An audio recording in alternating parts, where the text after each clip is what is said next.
Alright, people. This is a 2010 Toyota Corolla. Customer's got an issue with coolant leaking and it starts to heat. We've done the water pump on it and thought that was going to be the issue because of the water splatter around the water pump.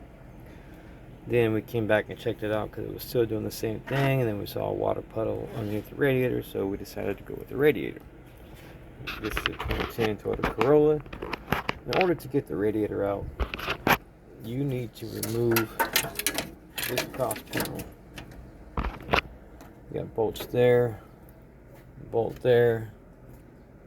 You gotta take out the front clip to get access to the condenser, because the condenser actually snaps into the bottom bracket on the radiator and the fan.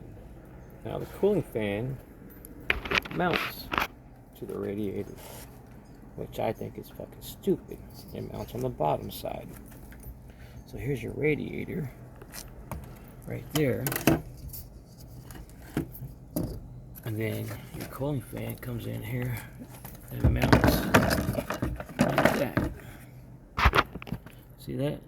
You got a screw right there on the bottom side and a screw right there on the bottom side. Well, right there on the bottom side. These holes are where the condenser sits in when it goes back in.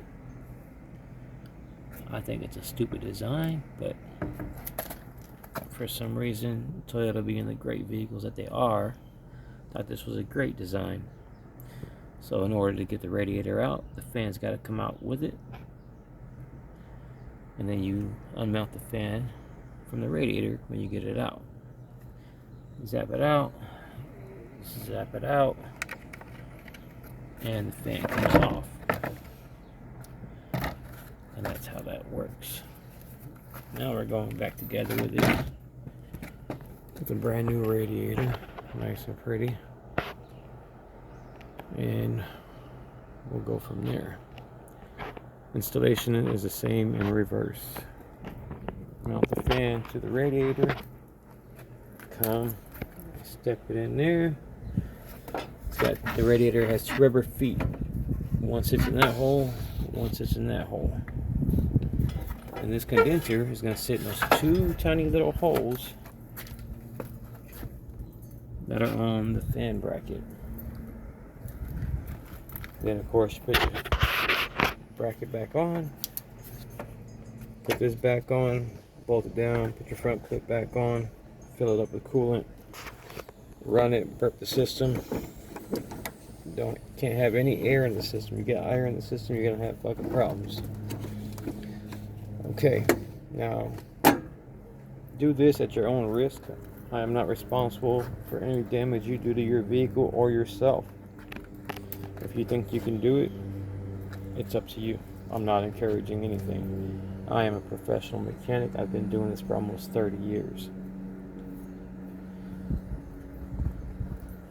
It's not a hard job, but some people need a mechanic to do it for them. And that's why I am in this business. I run my own business. I am legit. I'm out of San Antonio, Texas. I go by the name Mobile Mick. You can find me on Facebook. And everybody's happy at the end of the day. I warranty my work. If I touch something that I worked on, I warranty that labor on that part. If you have other issues occurring that are not related to what I worked on, I am not responsible for those issues. Again, do this at your own risk. I'm not encouraging anyone to do it, but if you think you can do it, feel free. Again, I'm not responsible for any damage you do to your vehicle, any damage you do to yourself, any damage you do to parts. It's all on you. If you fuck up, you fuck up. Don't point the finger. Own your shit. Mobile Mick, I'm out.